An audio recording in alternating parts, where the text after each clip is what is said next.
In Florida, we don't just build roads, we build with purpose. Every crossing is part of something bigger. Wildlife needs to move. Roads can't stop them. Every crossing tells a story of design,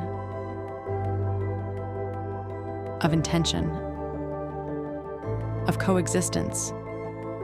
Wild places only stay wild when they stay connected. Not isolated islands, but living systems, breathing, moving, adapting.